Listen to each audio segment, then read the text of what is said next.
And welcome to the show, Our Islam and Community Issues. My name is Naeem Sharif, and today we have Brother Benjamin Shabazz. Assalamu alaikum. Walaikum assalam. How you doing? Good. It's good to see you. We have a show, MAAFA, and in English it means disaster. It was our disaster, people from Africa.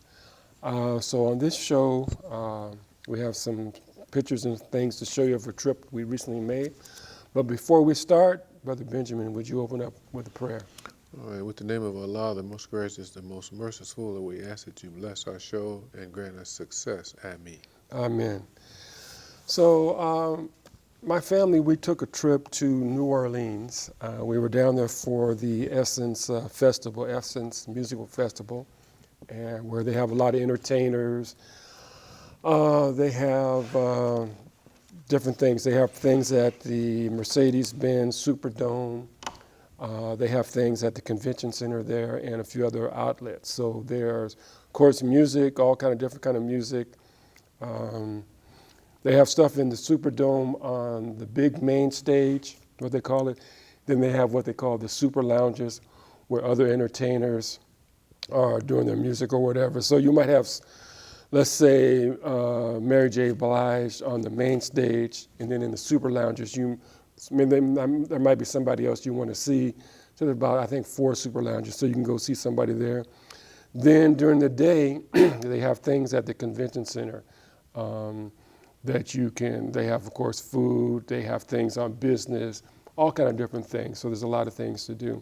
But on one particular day, and I believe this was on,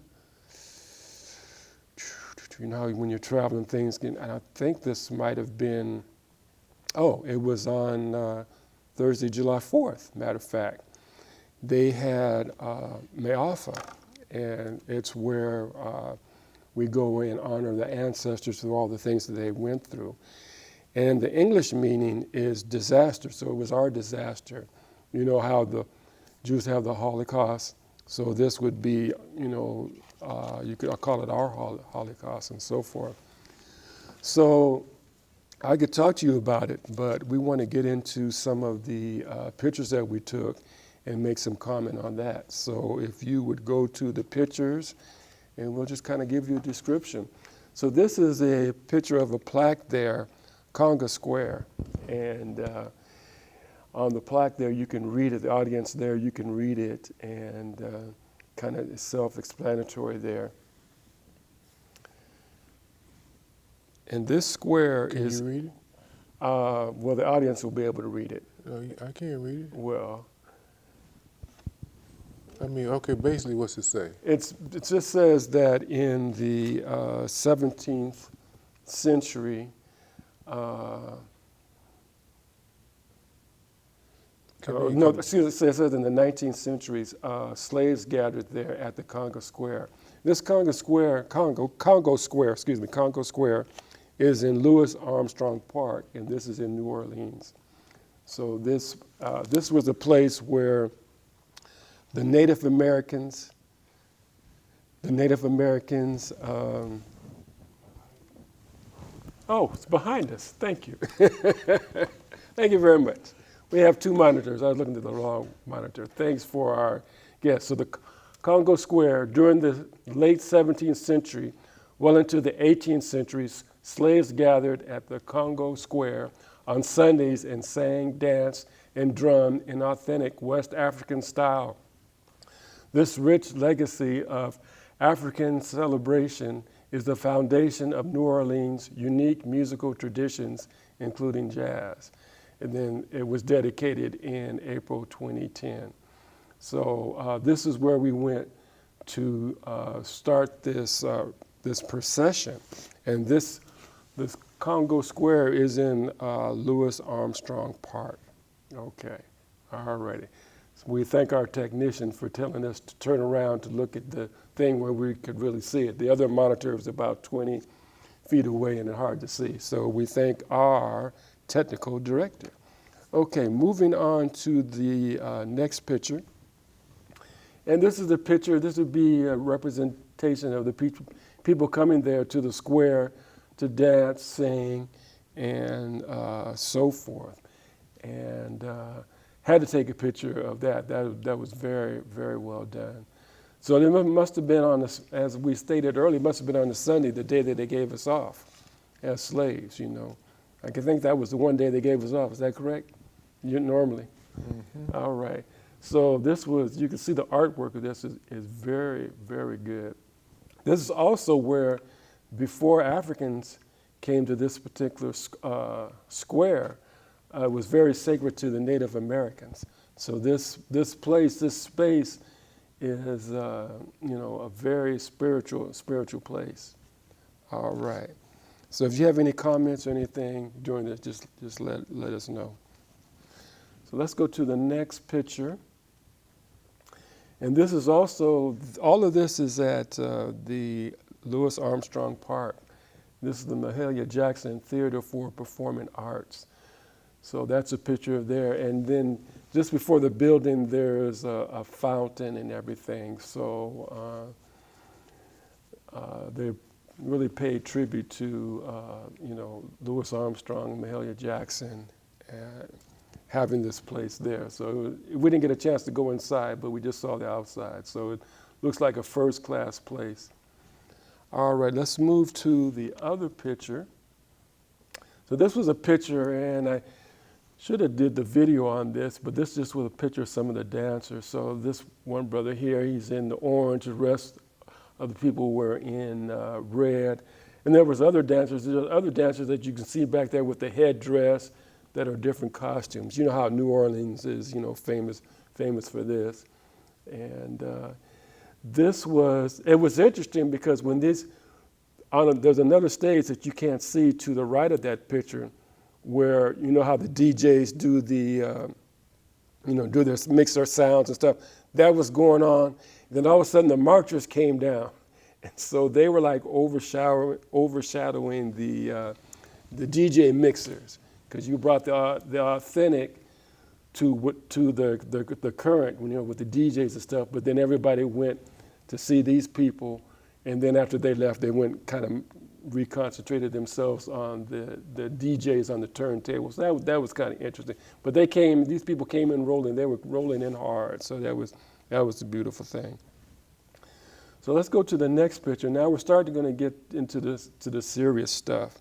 So we're doing this procession starting from Louis Armstrong Park, Congo Square, and we're going down different blocks in New Orleans. So this is at St. Augustine Church, and this was outside the church, and this is where the slaves were hung to be auctioned or whatever else the slave master decided to do.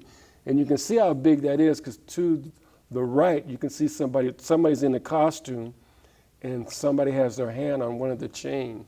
So if you can just imagine that your arms stretch out. And so when I saw that and thinking of a human being on there, I thought about, well, the African American people have been crucified. They're the ones who've been put on the cross. That European person that they put on the cross, the claim that was Jesus, that was something else. But we were put on the cross, and that's what I saw when I saw that. I just saw our people were being crucified. You know, and that goes into a whole other thing about somebody else, the Caucasian image being put on the cross, et cetera, et cetera. But we were the ones that were really crucified. This picture shows a close-up, but I wasn't that close. I was back. I didn't want to get too close just because of just thinking of the people in agony on this thing hanging there. And when we were there, it was hot and everything, but we had bottled water and everything. But these people, they didn't have any of these luxuries. They were just out there. And if somebody gave them water, they were lucky to get that. So let's go on to the next picture. So this is Solomon from 12 Years a Slave, the movie that was made. And this is, located there on the street there in New Orleans. And this was the actual street, because, he was a free man, and then they brought him back down, and they brought him back down to New Orleans. And this was the actual street that he was brought too. Like I say, he was a free man of color from New York and was sold into slavery in 1841. His story is chronicled in his 1853 memoir, 12 Years a Slave, and in the award-winning movie by the same name. So this was the actual street that he was on. And this was just, really, really, really something to be there on that same street.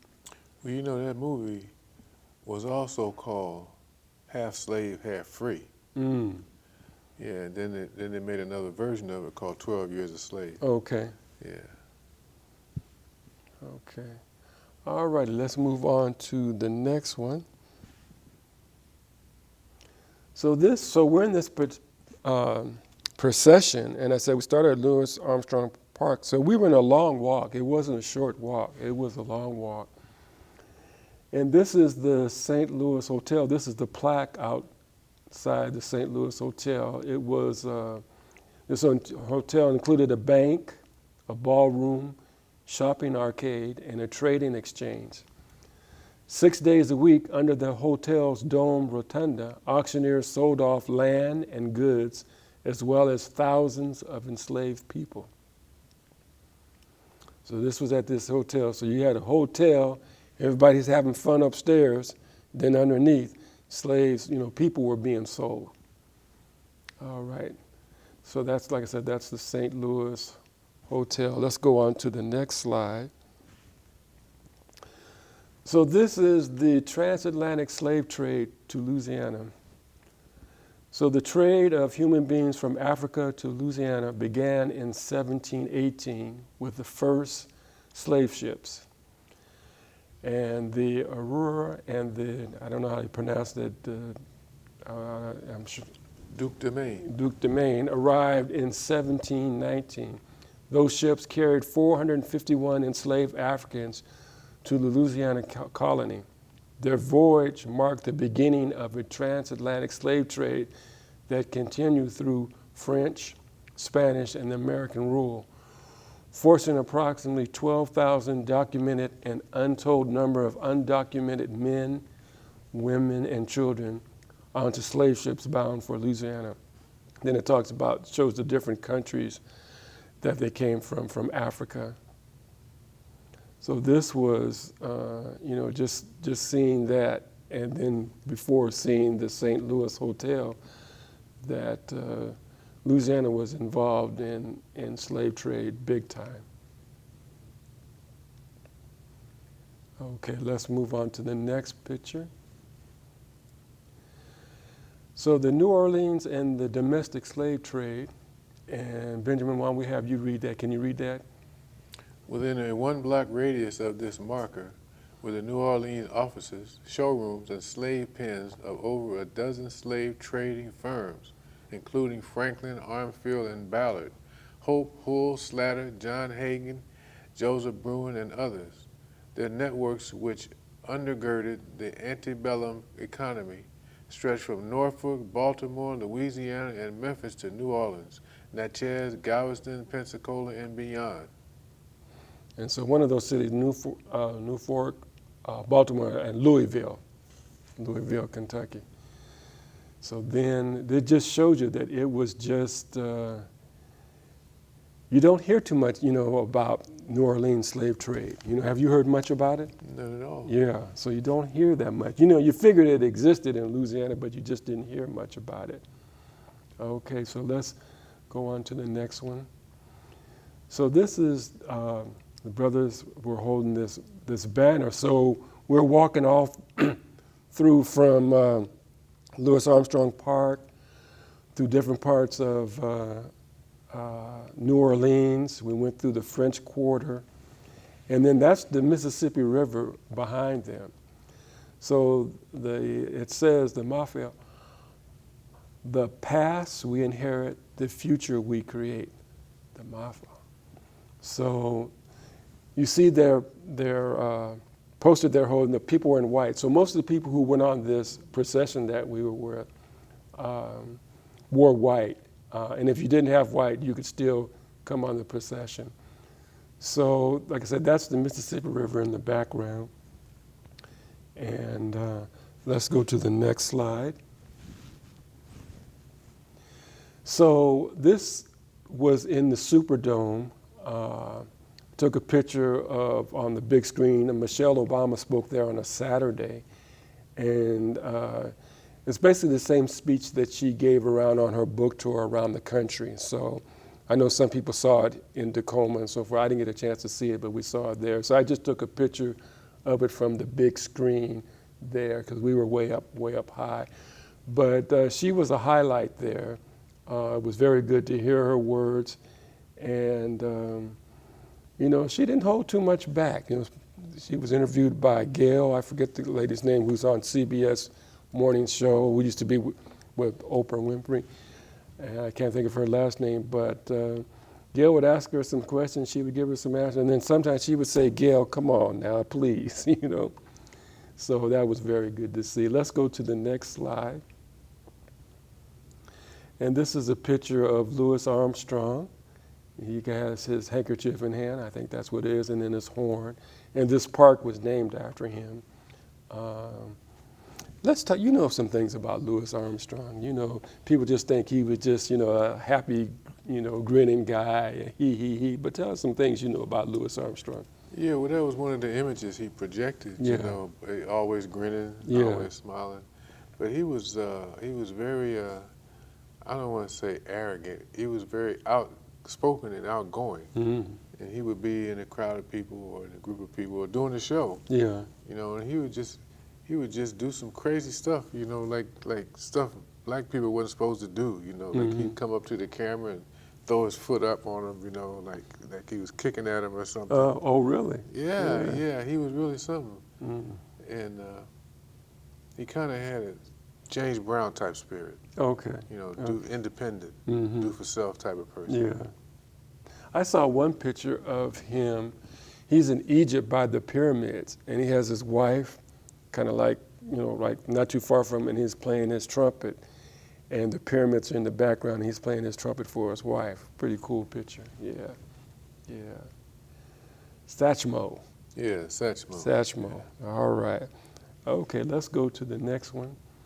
So we were at a restaurant in New Orleans. I forget the name of the restaurant, but I saw this picture, and this picture is actually on a door.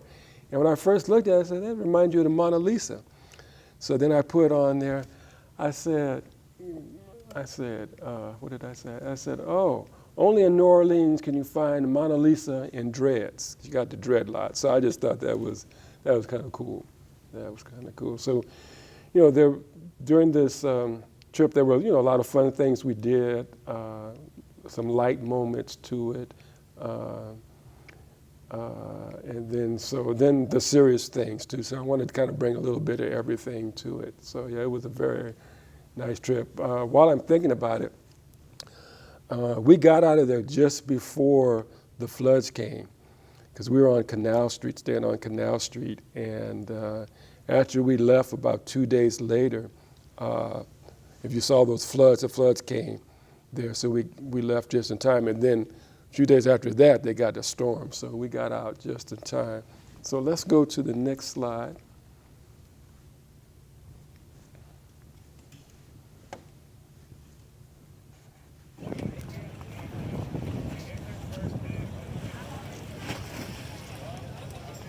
Might have a little difficulty getting to that next slide. Something's over here. Oh, okay. So hopefully the audience is seeing. Oh, I know it's on a different format.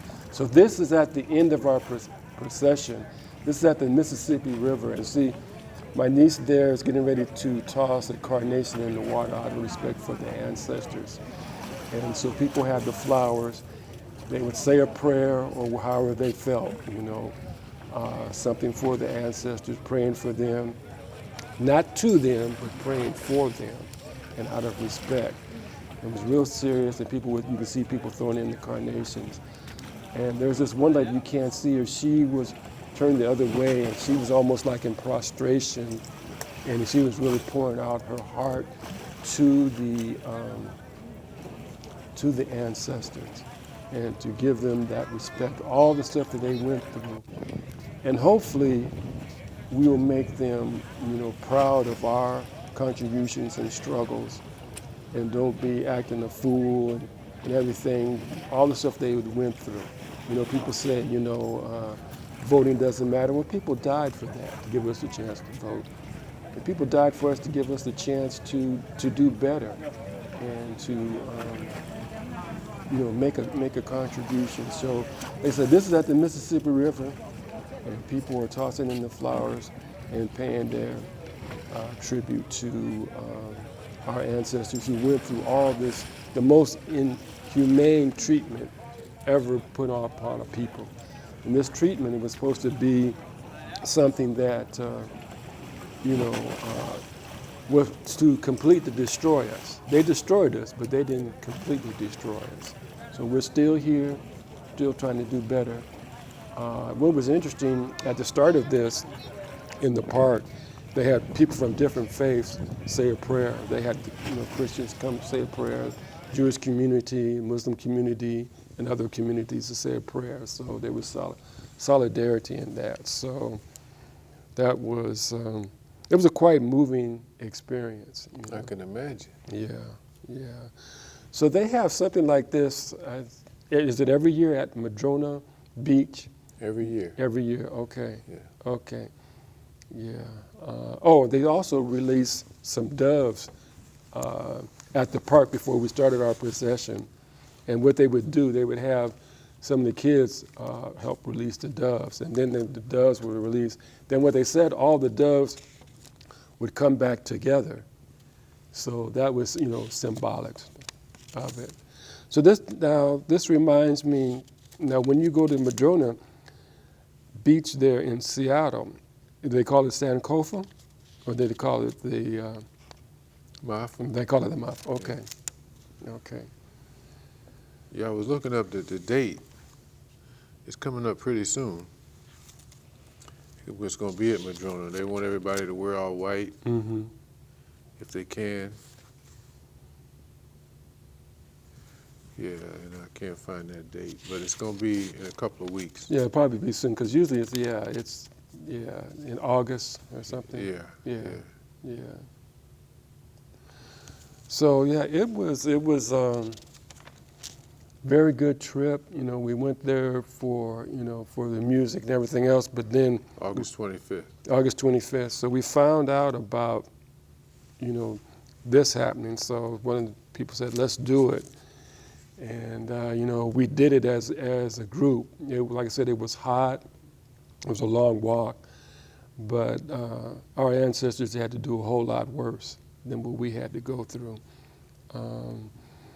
And then the procession, people were, there was a guide. He was giving us all the information that you saw on the different pictures, about what was taking place there, what was happening there.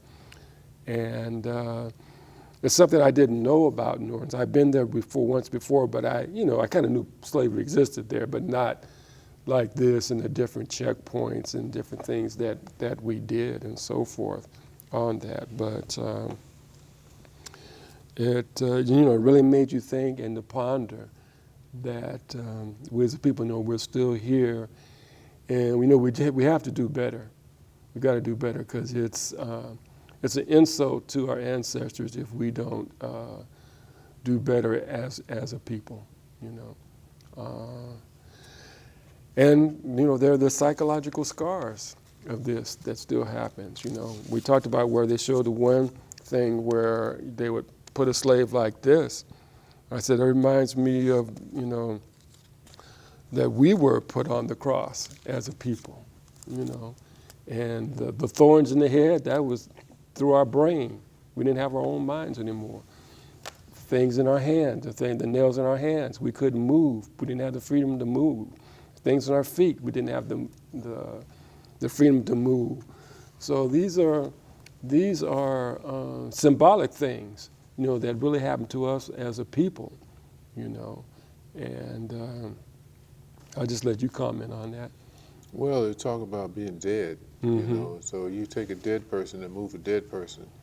He can't complain or anything. You can dress him up like you want to dress him up, He's not going to say, oh, this is a nice outfit, or I don't want to wear this outfit. Mm-hmm. He's dead. Right. And so to make a live human being mentally dead, you know, then that's why we see what we see in some of our communities. Mm-hmm. Every season, you know, we get a new dress, we get a new language we speak, we get different kind of music, but most of us we don't originate. You know, it's been put on us. Mm-hmm. Matter of fact, speaking English is put on us. You know, most of our religions that we get were put on us. Mm-hmm. So it's like dead people are kind of like puppets. You know, there's somebody else calling the shots. Mm-hmm. So that's how I see that cross. I see. But as I think it was it Toni Morrison, or it could have been somebody else said, "We will rise." Angela. Yeah, what's her name? Angela. Oh, jeez. Maya Angelou. Yeah. She said, yeah. She said, "We will rise." Right. Yeah. Just like here, we will rise. We will rise, because that's what Representative Omar said after all those attacks. She said, "We will rise." Yeah. You know, you talk about me, Right. you know, hurt me, kill me, shoot me, whatever you want to do. But like air, we will rise. We will rise. We will rise. So, yeah, it's, you know, we have outstanding personalities with our people, you know, who keep the banner going and try to keep us moving forward when all the odds are against us. But, you know, we've had, just like, you know, the Hebrews prayed to God, you know, we've prayed to God.